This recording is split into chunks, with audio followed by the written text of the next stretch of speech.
Hello friends, एक बार फिर से आप सबका स्वागत है मेरे यूट्यूब चैनल पर।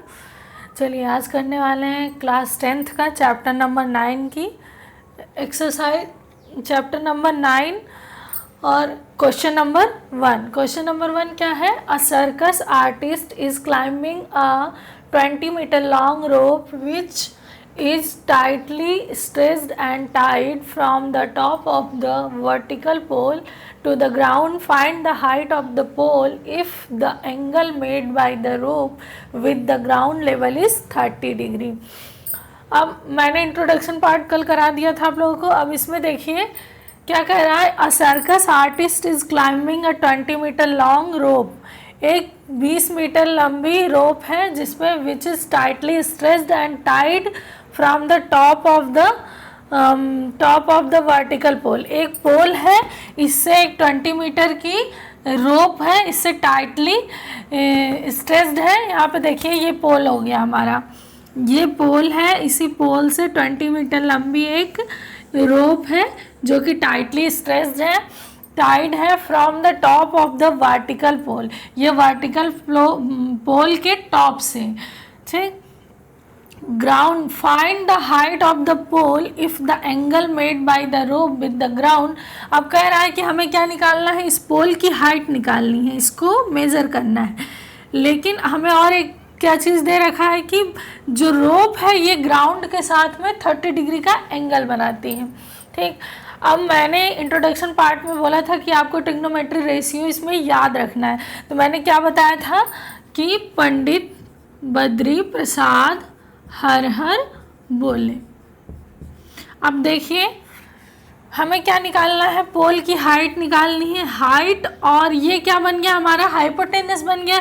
हाइपोटेनियस और परपेंडिकुलर किस में आता है, परपेंडिकुलर अपॉन हाइपोटेनियस साइन में आता है।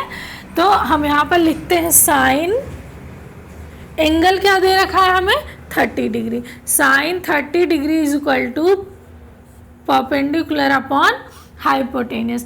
परपेंडिकुलर क्या दे रखा है, A B, sine 30 degree is equal to A B upon hypotenuse क्या दे रखा है हमें, 20 मीटर। साइन 30 की वैल्यू क्या होती है, 1/2 is equal to A B upon 20। ये इधर ले जाएंगे, 20/2 is equal to A B. A B की वैल्यू हमें क्या आ गई, 10। ए बी 10 आया है, मतलब ए बी परपेंडिकुलर क्या आ गया, 10 मीटर। 10 मीटर क्या हो गया हमारा, परपेंडिकुलर और पोल की हाइट। यही तो हमसे पूछा था, पोल की हाइट 10 मीटर, यही आंसर हो जाएगा। नोट करिए। चलिए अब देखते हैं क्वेश्चन नंबर 2 को। क्वेश्चन नंबर 2 हमारा क्या कहते हैं, a tree breaks due to storm and the broken part bends so that the top of the tree touch the ground। क्या कह रहा है, एक ट्री है जो कि स्टॉर्म के कारण ब्रेक हो गया है। ब्रेक होने पे जो उसका टॉप है वो टच करता है किससे, जमीन से। मान लीजिए ये कोई ट्री है, ये कोई पूरा ट्री है और ट्री का ये पार्ट यहाँ से बेंड हो गया है। ये बेंड होकर कहाँ टच कर रहा है, ज़मीन में, ठीक। उसके बाद क्या कहता है, touch the ground making an angle 30 degree. और जो ये ग्राउंड को टच करता है ये क्या कर रहा है, 30 डिग्री का एंगल बना रहा है।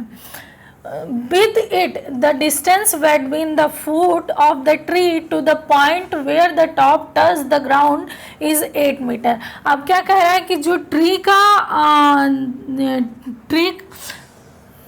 The distance between the foot of the tree, tree का फुट क्या है, यही है।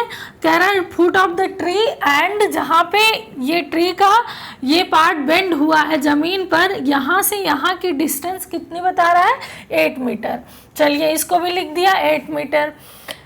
फिर क्या कर रहा है हमसे फाउंड करने को, find the height of the tree. अब हाइट निकालना है हमें, ट्री की हाइट तो ये पूरी है हमारी, ये पूरा क्या हो गई, हाइट हो गई, ये ट्री की हाइट हो गई। हमें पूरा निकालना है, क्या मतलब, AC प्लस CD।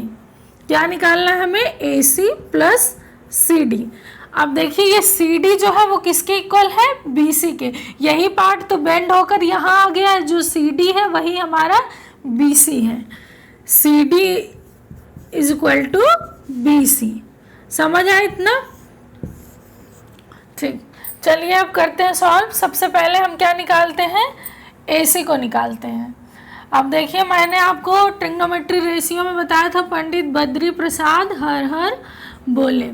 अब देखिए परपेंडिकुलर अपॉन बेस, परपेंडिकुलर हमारा ये है ए सी और बेस क्या है ए बी। परपेंडिकुलर और बेस कहाँ पर है, जिसको हम लगाएं जो ट्रिग्नोमेट्री रेशियो कि हमें परपेंडिकुलर मिल जाए, तो किसको लगाएंगे, देखिए ये perpendicular upon base tan theta को। तो क्या लिखते हैं यहाँ पर, tan 30 degree is equal to क्या हो जाएगा, P upon B.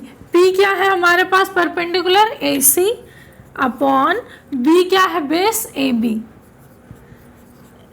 tan 30 degree की वैल्यू होती है 1/√3 is equal to A C हमें फाइंड आउट करना है, ए बी की वैल्यू दे रखा है 8। अब इसको यहाँ ले जाएंगे 8/√3 इज इक्वल टू ए सी।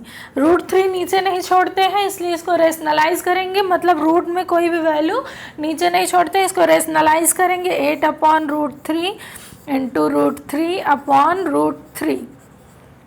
तो क्या आ गया हमारे पास 8√3/3। ए सी इज इक्वल टू 8√3/3। ए सी की वैल्यू हमें मिल गई 8√3/3। ये इतना हमें मिल गया 8√3/3। अब देखिए हम क्या निकालेंगे, हाइपोटेनियस। हमें परपेंडिकुलर भी पता चल गया, बेस भी पता चल गया। हाइपोटेनियस निकालने के लिए ऐसी कौन सी ट्रिग्नोमेट्री रेशियो को उठाएं जिसमें बेस और हाइपोटेनियस आता हो। देखिए बेस अपॉन हाइपोटेनियस किसका है, कॉस का। तो cos 30 degree is equal to base upon hypotenuse. Base क्या है, ए बी, हाइपोटेनियस क्या है, B C. cos 30 degree is equal to A B क्या है हमारे पास 8 मीटर अपॉन बी सी निकालना है हमें। cos 30 डिग्री की वैल्यू होती है √3/2 इज इक्वल टू 8/BC। अब BC निकालना है हमें, BC इधर ले जाएंगे, BC is equal to 8 into 2/√3। BC is equal to 16/√3। फिर से रेशनलाइज करेंगे यहाँ पर, तो BC is equal to 16/√3 into √3/√3 क्या आ जाएगा, BC is equal to 16√3/3। BC की वैल्यू हमें मिल गई, जो BC है वही CD है। देखिए CD is equal to BC है, तो हमें क्या फाइंड आउट करना था, इसकी पूरी हाइट, मतलब AC plus CD, AC plus CD निकालना था हमें AC पता चल गया यहाँ से 8√3/3। AC प्लस CD निकालना था, AC पता चल गया हमें 8√3/3 प्लस CD, जो BC आया है वही CD होगा। BC की वैल्यू आई है 16√3/3, तो हमें CD भी पता चल गया। अब दोनों को ऐड कर देंगे तो हमें हाइट पता चल जाएगी। इस ट्री की हाइट ही पूछा गया था, पोल की हाइट पूछी गई थी हमसे। चलिए अब इसको ऐड करते हैं, 16 और 8 क्या हो जाएगा, 24√3/3। 8 3 जा 24, तो आ गया 8√3। ये पूरी हाइट हमारी क्या निकल के आ गई, 8√3 मीटर। समझ आया इतना? चलिए आज के लिए इतना काफ़ी है, मिलते हैं नेक्स्ट वीडियो में एक नए क्वेश्चन के साथ में। तब तक के लिए अपना ख्याल रखिए, बाय बाय।